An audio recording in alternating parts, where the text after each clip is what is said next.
રાજકોટમાં મહાનગરપાલિકાના ફૂડ વિભાગે લીધેલા નમૂના ફેલ થયા છે। શ્રીરામ ડેરી, બજરંગ ડેરીમાં ઘીના નમૂના લીધા હતા।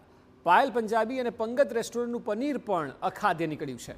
19 સ્થળોથી ફૂડ વિભાગે આ નમૂના લીધા। 15 નમૂનાની સ્થળ પર ચકાસણી કરાઈ અને 4 નમૂના ફેલ થતાં ફૂડ વિભાગે વિક્રેતાઓને નોટિસ ફટકારી છે।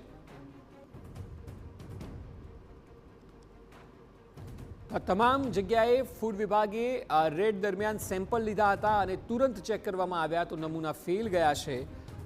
આ તમામ લોકો ગ્રાહકોના સ્વાસ્થ્ય સાથે ચેડા રમી રહ્યા હતા અને એને કારણસર જ્યારે રેડ પાડવામાં આવી તો પનીર અને ઘી જેવી આઇટમો એ અખાદ્ય નીકળી છે। એટલે કોઈ પણ ખાઈને બીમાર પડી શકે તે પ્રકારના પનીર અને ઘીના સેમ્પલ મળી આવ્યા છે અને એટલા માટે નોટિસ આપી દેવામાં આવી છે। મહત્વનું છે કે આ તમામ જગ્યાએ મોટી માત્રામાં ગ્રાહકો આવે છે, રૂપિયા પણ ચૂકવે છે અને રૂપિયા બરાબર બજાર ભાવ મુજબ જ લેવામાં આવે છે, છતાં પણ અખાદ્ય જથ્થો તેમને પીરસવામાં આવી રહ્યો છે।